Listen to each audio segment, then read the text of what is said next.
Este programa tem o patrocínio de Nutri.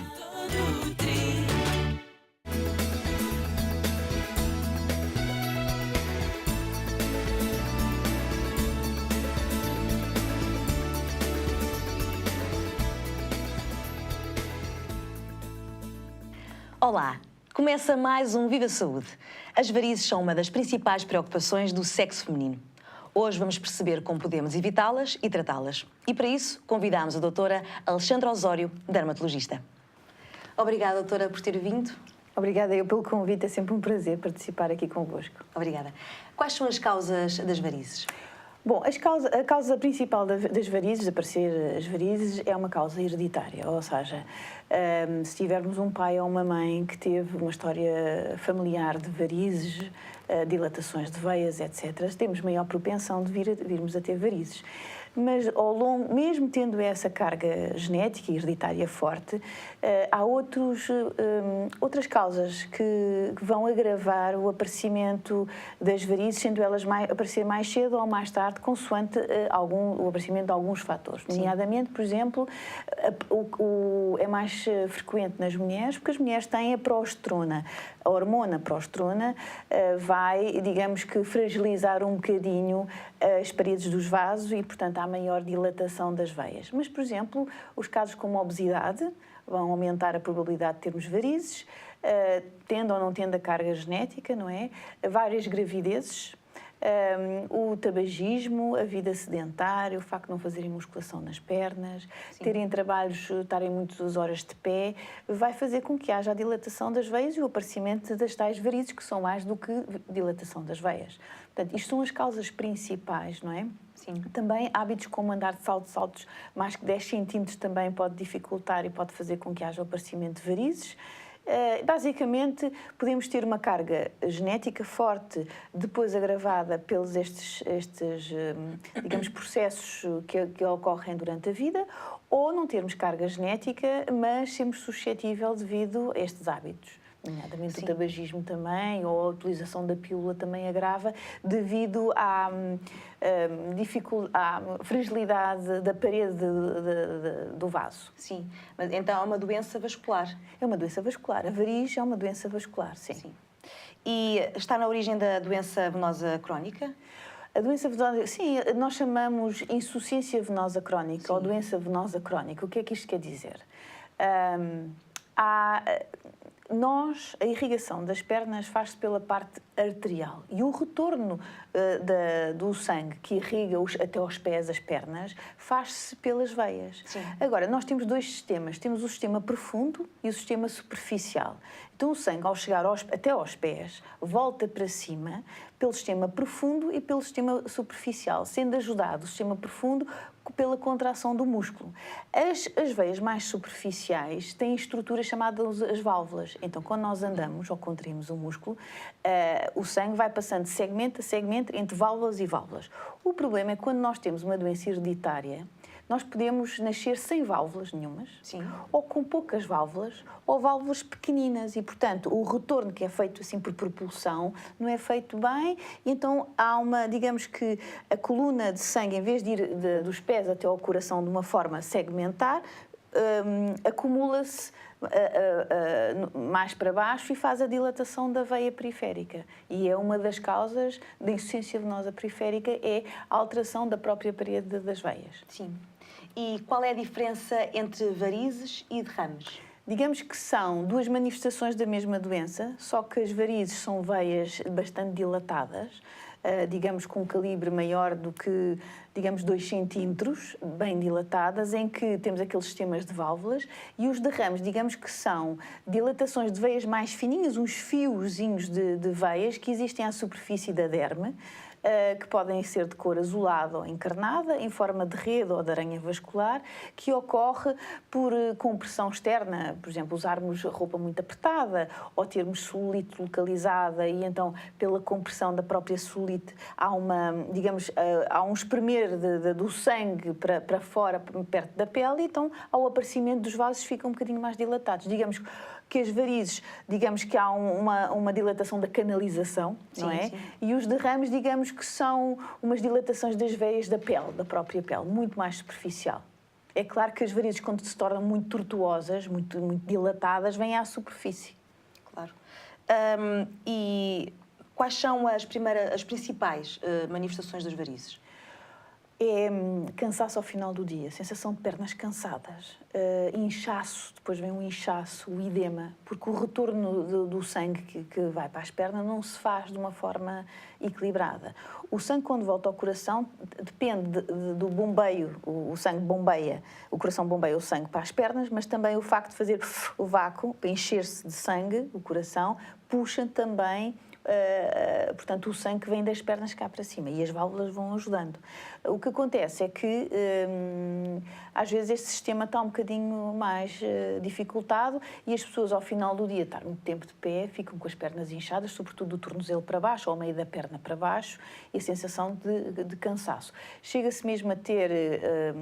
Quando o inchaço é muito grande, a pele sofre porque sai digamos, com um líquidozinho das veias e Sim. vai para a pele. A pele fica muito inchada e dá mesmo prurido, ao final de algum tempo, uma certa comichão por alteração já da pele, estar ali todos os dias a sofrer com inchaço e com água nessa zona, não é? Claro. E, portanto, uma das sensações é a sensação de pernas cansadas ao final do dia, em que as pessoas atentam, sem saber, a única forma que arranjam espontaneamente é de pôr as pernas para cima e sentem uma sensação de alívio, não é? Pernas cansadas, dores locais, queimbras e inchaço nas pernas. São basicamente este tipo de sintomas iniciais. Sim. E o vestuário? O vestuário apertado também sei que não ajuda às varizes. Não ajuda porque o retorno venoso, do sangue venoso, se faz pela contração do músculo. Por exemplo, se tivermos umas pernas muito musculadas, a probabilidade de aparecer varizes é muito menor, porque, sobretudo, na canalização... Imagina a canalização interna, depois é envolvida pelo músculo. Sim. E depois ainda temos veias cá por fora. Pronto. Se tivermos umas pernas meio musculadas, o sangue é bombeado para cima com muita facilidade. As veias que estão cá fora, se tivermos uma carga hereditária, elas dilatam, mesmo que tenhamos músculos ou não. Mas se usarmos meias elásticas ou meias de descanso durante o dia, se tivermos muito tempo de pé, vai evitar o aparecimento dessas varizes. E existem diferentes tipos de varizes, certo? E existem, digamos, as primárias, que nascem connosco, são bastante hereditárias e fazem parte de um quadro clínico exuberantíssimo. Logo, ao fim de alguns anos, por volta dos 14 anos, aparecem logo as varizes, etc. E, portanto, está muitas vezes associadas a determinadas patologias. E as secundárias, que têm a ver com estas coisas que eu estou frequentemente a falar, têm uma carga genética, propensão a ter, e depois é agravado pelo sedentarismo, pelas gravidezes, pela obesidade, pelo tabagismo, pela pílula, pelas alterações hormonais que as mulheres, por exemplo, na maior parte das mulheres têm, doenças hormonais, por exemplo, endometriose. Isso aumentam. Endometriose digamos que é uma doença cujo sintoma principal dá origem a dores localizadas na altura do período, sim, sobretudo a nível abdominal. E a endometriose, digamos que é um bocadinho do tecido do endométrio, que é a camada interna do útero, fora do sítio. Ou seja, pode ser na barriga e que lhe dá um bocadinho maior desconforto do que aquelas dores do período. Portanto, há mulheres, sim, que sofrem muito disso e têm que fazer algum tratamento hormonal, nomeadamente com progesterona, porque são mulheres que têm excesso de estrogénios e a progesterona agrava, vai causar e vai fragilizar a parede do vaso. Sim. Disse há pouco que nas varizes primárias há patologias que são, como dizer, que podem causar mais varizes. Que patologias são essas? São patologias raras. Portanto, as varizes primárias são muito mais raras do que as secundárias. Estão associadas a síndromes e a doenças assim estranhíssimas e muito mais raras. As secundárias é aquilo que frequentemente nos aparece na consulta. E há alguma média de idades para aparecer as varizes? Olha, quando a carga genética é muito forte, até pode aparecer na adolescência, um bocadinho depois. Mas, mais ou menos, por exemplo, as varizes vão-se desenvolvendo, a dilatação das veias vão-se desenvolvendo ao longo do tempo, não é? Com nós estarmos de pé, com aqueles fatores todos que eu disse, e, por exemplo, mais ou menos, entre os 40 e 50 anos, nós temos digamos, 35% das mulheres têm varizes e 15% dos homens podem ter varizes.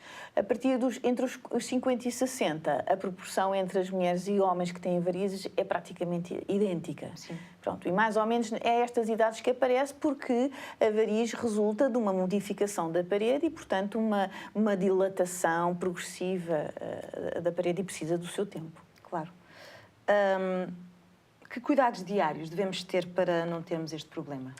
Olha, o que eu digo muitas vezes é que façam ginástica, sobretudo muscular em as pernas, para que o retorno venoso seja feito de uma forma bastante equilibrada. Depois, pessoas que estejam muito tempo de pé, também não é muito bom estar muito tempo de pé, muito tempo sentado. É um meio termo. É um claro. meio termo, não é? O que eu recomendo às mulheres ou aos homens que estão muito tempo de pé, que têm uma história familiar ou que têm mesmo, ao final, mesmo que não haja história familiar hereditária forte, mas que têm uma sensação, digamos, de sensação de peso ao final do dia, devem usar umas meias de descanso. Descanso são 70 DENs, o que permite que haja uma contração, digamos, das veias superficiais e faz com que durante o dia elas não fiquem cheias de sangue e, portanto, ajuda no retorno. Na circulação. Outra recomendação que eu digo, que ensino às minhas doentes, é como colocar essas meias. Então, o que eu digo é, depois da toalete, voltarem para a cama, porem as pernas para cima, como os jogadores de futebol, quando querem relaxar os músculos, as pernas para cima, e depois, em cima da cama, colocam as meias até meio da coxa e depois a seguir é que se podem levantar. Isto tudo porque, digamos, para espremer um bocadinho, para não ter sangue ali naquela zona, a meia vai apertar, sobretudo, as veias superficiais, que estão mais à pele, que são aquelas que se dilatam e vemos mais, e, portanto, para fecharmos um bocado aquele circuito, quando a pessoa está de pé, elas não ficam tão cheias de sangue e, portanto, tão vulneráveis à dilatação. Claro. Outra recomendação nas mulheres é não usarem saltos altos assim mais de 10 centímetros, porque fazemos um esforço muito grande. Nós não fomos feitas para estar de pé o tempo inteiro, não é? E, sobretudo, com saltos altíssimos, temos uma posição muito, digamos, agressiva para o retorno venoso e, portanto, dificulta e pode haver propensão. Outra indicação que eu dou é evitarem a obesidade, não é? Durante a gravidez usarem meias de contenção, portanto, ou de 140 DENs, se for possível, se não de descanso 70, toda a gravidez. E nos meses a seguir ao pós-parto, porque ainda há alterações hormonais. Sim. Nos homens, se estão muito tempo de pé, podem usar meias até ao joelho, porque a probabilidade dos homens terem varizes, apesar de ser menos elevada do que as mulheres, aparece até ao joelho, enquanto que as mulheres têm varizes que podem envolver até a coxa, mais acima. A perna toda. Sim, os homens têm até ao joelho. Então eles podem usar como profilaxia, para prevenção, usar umas meias de descanso até ao joelho. E usam, como hoje em dia já há meias castanhas, azuis, com uma textura extremamente... algumas com um bocadinho de seda e, portanto, podem ser usadas no verão e outras no inverno, com um aspecto perfeitamente normal, nem parece meias de descanso. Sim. Doutora, vamos fazer uma breve pausa. O que faz para evitar as varizes? Fique com algumas informações sobre o tema de hoje, que nós voltamos já a seguir. As varizes são dilatações das veias que perdem a sua capacidade normal de enviar adequadamente o sangue até ao coração.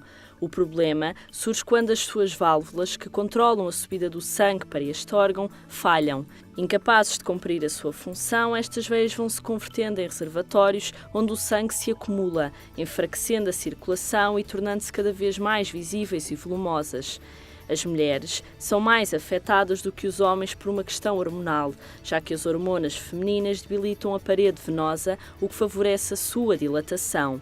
Durante a gravidez, para além do aumento hormonal, existe um efeito de pressão do útero sobre as grandes veias que conduzem o retorno venoso das pernas ao coração. Esta circunstância provoca um esforço adicional a juntar ao peso suportado pelas pernas. As varizes distinguem-se pelo tamanho e sintomas que as acompanham. São muito confundidas com os derrames, que são pequenas formações avermelhadas. Inicialmente, representam sobretudo um problema estético, apesar de também poderem produzir sensação de peso e cansaço, mas se não forem tratados, podem evoluir para situações mais graves. Daí que um diagnóstico precoce e preciso seja essencial para evitar complicações maiores. Está mais esclarecida sobre este problema? A doutora Alexandra ainda vai dar mais informações imprescindíveis sobre as varizes. E porque o Viva Saúde quer clarificá-la sobre os mais variados temas, visite o nosso Facebook e faça como a Clara Marques, que nos deixou a seguinte questão. Os homens também têm varizes? Doutora, tem? Os homens também têm varizes. Digamos que 1 em cada 5 homens tem varizes. Surgem mais ou menos um bocadinho mais cedo porque está muitas vezes associada a uma carga hereditária forte e, portanto, aparece entre os 35 e 45 anos. 1 em cada 5 homens tem. A diferença nas mulheres é o seguinte, normalmente por desconhecimento da parte do homem e porque não liga muito à parte estética. Sim. E porque tem pelos e, portanto, não vê a dilatação das varizes e também porque não está muito informado. A sensação de cansaço no final do dia, peso nas pernas e o aparecimento de inchaço, eles não ligam muito, então arrastam a situação durante imenso tempo.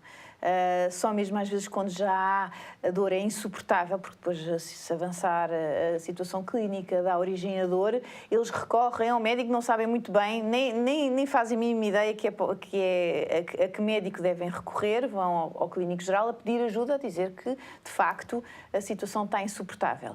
Portanto, a grande diferença é que enquanto as mulheres estão bem informadas e sabem exatamente porque é o problema estético, não é? Nós não Sim. temos pelos e vê-se perfeitamente os vasos, nos homens como não se vê muito, eles não são muito ligados à parte estética, não ligam muito. Só quando há uma grande dilatação é que eles... E essas queixas que eu falei é que eles depois recorrem.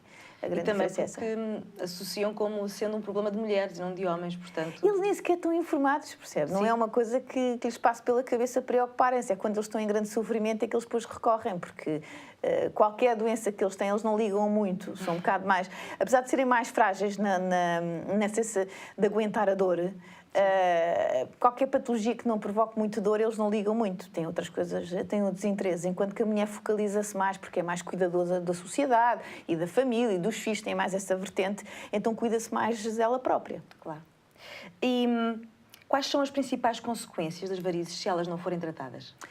Olha, as consequências, digamos, finais, há resulta que nós chamamos de estase. Imagina o que é. Todos os dias há pessoas que têm inchaço ao final do dia nas pernas. Portanto, a pele das pernas começa a inchar.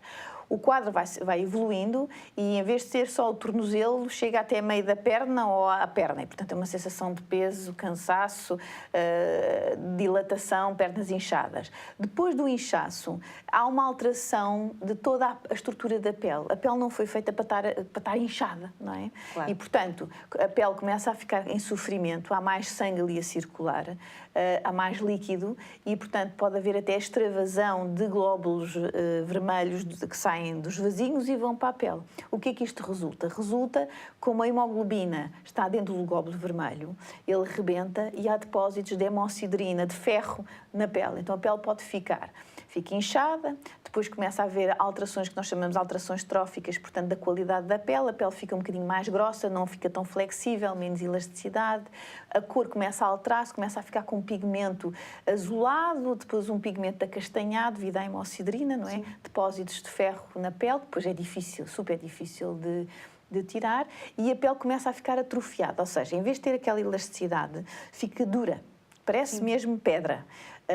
Chama-se esclerose da derme. A pele, como não tem elasticidade, depois, se batermos com a pele em qualquer sítio, ou uma esquina de uma mesa, ou, por exemplo, mais facilmente, por exemplo, numa porta da máquina de lavar louça, que ninguém está tão baixinho que ninguém nota, não é? Sim. Faz uma ferida, e como a pele está em sofrimento e não tem muita vascularização arterial, provoca o aparecimento de uma ferida difícil de curar e que depois dá origem a uma úlcera.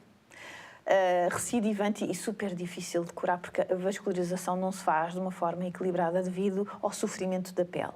Depois há uma outra situação que acontece muitas vezes nos homens, quando a veia está muito dilatada e vem à superfície, a pele, mesmo que a pele esteja uma pele normal, fica uma pele muito fina porque a variz quase que empurra a pele e vem muito à superfície. Qualquer também traumatismo abre ali uma ferida começa também a sangrar imenso e depois tem imensa dificuldade em cicatrizar e forma uma úlcera. Isto são, digamos, a parte mais dramática, quer dizer, do final da doença, que se deixamos arrastar. Não é? Claro. Essa é mais.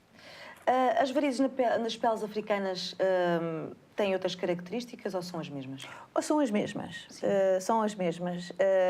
Por exemplo, as varizes primárias que estão associadas a alguns síndromes podem surgir mais na raça negra do que propriamente na branca, mas digamos que na pele caucasiana da Europa há maior, digamos, frequência de varizes do que propriamente na pele africana, mas existe. Apesar da pele africana, a pele e o corpo é muito mais musculado e, portanto, a probabilidade de aparecer varizes profundas é muito menor, muito menor, porque a massa muscular de um corpo africano é muito mais desenhado, muito mais forte. Qualquer exercício que se faça dá logo a origem a um aspecto mais bombado, mais bem trabalhado do músculo e, portanto, é um mecanismo de prevenção natural, não é, da pele africana para evitar o aparecimento de varizes. Portanto, digamos que na população branca tem maior probabilidade de ter varizes do que propriamente na população africana. Sim. As varizes têm tratamento definitivo? Tem. A melhor abordagem é fazer um bom diagnóstico. O diagnóstico passa por observação das pernas, digamos que desenhar mais ou menos qual é o território que aparece, as tais dilatações azuladas e varicosidades e os derrames. Fazer um exame chamado ecodoppler dos membros inferiores, da área venosa, porque nós podemos fazer o ecodoppler tanto da parte arterial como venosa. As varizes interessam-nos a parte venosa, pedimos um ecodoppler e vemos se a canalização, digamos, principal está permeável ou se existe alguma doença tipo trombólise ou trombose venosa profunda. Portanto, se a canalização está toda livre, temos que ver qual é o problema que tem. Depois eles veem também a nível superficial se as veias têm válvulas, não têm válvulas, se há dilatações e, portanto, se tem indicação a cirurgia ou não. Portanto, o primeiro passo é fazer um ecodoppler, definir a estratégia de tratamento se passa primeiro por uma cirurgia, portanto, tirar a safena interna e a safena externa e depois embelezar a perna, desculpa. Sim. O embelezamento da perna pode ser a utilização de esclerose, portanto, de um liquidozinho que vai irritar a parede dos vasos, que se injeta superficialmente, irrita a parede dos vasos e depois aquilo faz um shrinking, encolhe progressivamente. E é progressivamente e é por isso que temos que fazer algumas sessões, portanto, com uma distância de 3 semanas. Depois, as veias mais superficiais. Hoje em dia pode-se usar um laser vascular com imenso sucesso, em que o tratamento é 100%. Também é utilizado várias sessões, tem que se fazer várias sessões para se conseguir, em que o mecanismo é transferir, o laser transfere uma quantidade de energia para dentro do vaso, sobretudo com afinidade ao glóbulo vermelho, que fica cheio de energia, com imenso calor, transmite esse calor para a parede e a parede shrink, faz um encolhimento da parede. Pronto. Depois, essa parede se encolher completamente e cola-se uma à outra, deixa a pessoa usa meios de contenção, meios de descanso e, portanto, nunca mais passa sangue aí e morre o vaso. E o nosso corpo, o sistema imunitário, vai lá comer os restozinhos e desaparece o vaso. Portanto, isso é um mecanismo do laser vascular. Portanto, nós temos 3 técnicas: a cirurgia, a esclerose e o laser vascular, que é indolor e... Consoante o diagnóstico, monta-se a estratégia para se ter a cura a 100%. E a secagem de varizes é realmente eficaz? A secagem é aquilo que eu lhe estava a dizer da esclerose. É eficaz, tem que se escolher bem o vaso para se fazer a esclerose e bem a concentração do esclerosante, senão pode deixar mancha. Digamos que a técnica melhor entre a esclerose e o laser, para mim eu gosto mais do laser vascular porque não deixa mancha, é indolor, atua rapidamente e é uma forma diferente de tratar. Mas há vasos que são um bocadinho mais grossos e que o esclerosante vai muito mais rápido e não deixa mancha. Vai depender da largura do vaso. Do vaso, sim. E são tratamentos dispendiosos? Não são, não. Alguns deles são comparticipados. Hoje em dia o laser vascular já pode ser comparticipado com algumas entidades e a esclerose é também comparticipada. Não é assim, digamos que o mais caro talvez ainda seja a cirurgia. Sim. Não é? Porque equivale à utilização do bloco, do médico anestesista, da equipa toda. E, portanto, digamos que a esclerose é uma técnica, para mim, barata, mas muitas vezes é mais barata do que uma consulta. E depois o laser vascular vai depender do número de disparos. Quer dizer, nós estamos, por exemplo, na clínica de Hermás, nós fazemos consoante o número de disparos. Se a pessoa, por exemplo, imagine que só tem 50 euros por mês para fazer o tratamento. Eu adapto aquilo à situação, penso onde é que eu vou fazer aquele tratamento, todos os meses faço a 50 euros uma determinada zona que dá para fazer. Portanto, adequo, sobretudo nesta fase que estamos com tanta crise, não é? Eu gosto de fazer a técnica e gosto de ajudar e, portanto, consoante a disponibilidade da pessoa, eu depois adapto e explico tudo, como é que se trata, como é que se faz, quais são as contraindicações, o que é que resulta, ao fim de quantas sessões é que começa a haver resultados e é uma coisa muito satisfatória porque conseguimos curar a 100%. Sim. No verão, com mais calor, nós devemos ter mais cuidados, não? Sim, quem tem varizes devia evitar estar com exposição solar, porque o sol dilata, não é? E, portanto, a sensação, se uma pessoa tiver sensação de peso ao final do dia, se dilatarmos o vaso, o retorno é muito menor, portanto, aumenta o inchaço, não é? Apesar de, se andarmos na praia, a água do mar faz bem. Não é só a água do mar que faz bem à pele, é o facto de nós andarmos caminhar, aumentamos o retorno venoso e, portanto, não há tanta estase, não há tanta quantidade de sangue perto do tornozelo ao final do dia e, portanto, é sempre bom andar um bocadinho para exercitar, não é? Obrigada, doutora. Obrigada eu. Obrigada. Quer rever este e outros programas? Basta ir ao nosso canal do YouTube, onde estão disponíveis, ou ainda no nosso Facebook. Quer anotar tudo sobre o tema de hoje? Fique com o Tome Nota. As varizes são uma doença vascular que se caracteriza por veias dilatadas com cerca de 2 centímetros. As causas podem ser várias. A principal é a hereditariedade, mas passa também pela obesidade, o sedentarismo, o tabagismo, estar muitas horas de pé ou sentada, andar de saltos altos com mais de 10 centímetros e até mesmo a pílula ou uma gravidez podem ser propícias a este problema. Os sintomas passam por cansaço ao final do dia, inchaço, comichão, dores locais e queimbras, que podem mesmo levar ao aparecimento de edemas e úlceras. A prevenção é essencial. Faça exercício físico. Se está muito tempo de pé ou se está grávida, deve usar meias de descanso que são benéficas para a circulação. Relaxe os músculos ao final do dia e evite apanhar muito sol. O tratamento pode ser efetuado através de uma cirurgia da esclerose, mais conhecida por secagem de varizes, ou do laser vascular, que além de não deixar manchas, é indolor. Previna-se e cuide das suas pernas. As varizes podem ter tratamento definitivo. Aos primeiros sinais, consulte um especialista. O nosso programa já está a terminar. Quer continuar connosco? Visite o nosso blog e veja tudo o que reservamos para si. Eu despeço-me com o nosso conselho especial que o ajuda a viver melhor. Viva bem, viva saúde! Olá, eu sou o Conde, sou músico angolano e hoje eu tenho um conselho para si. Ande a pé e o seu coração agradece.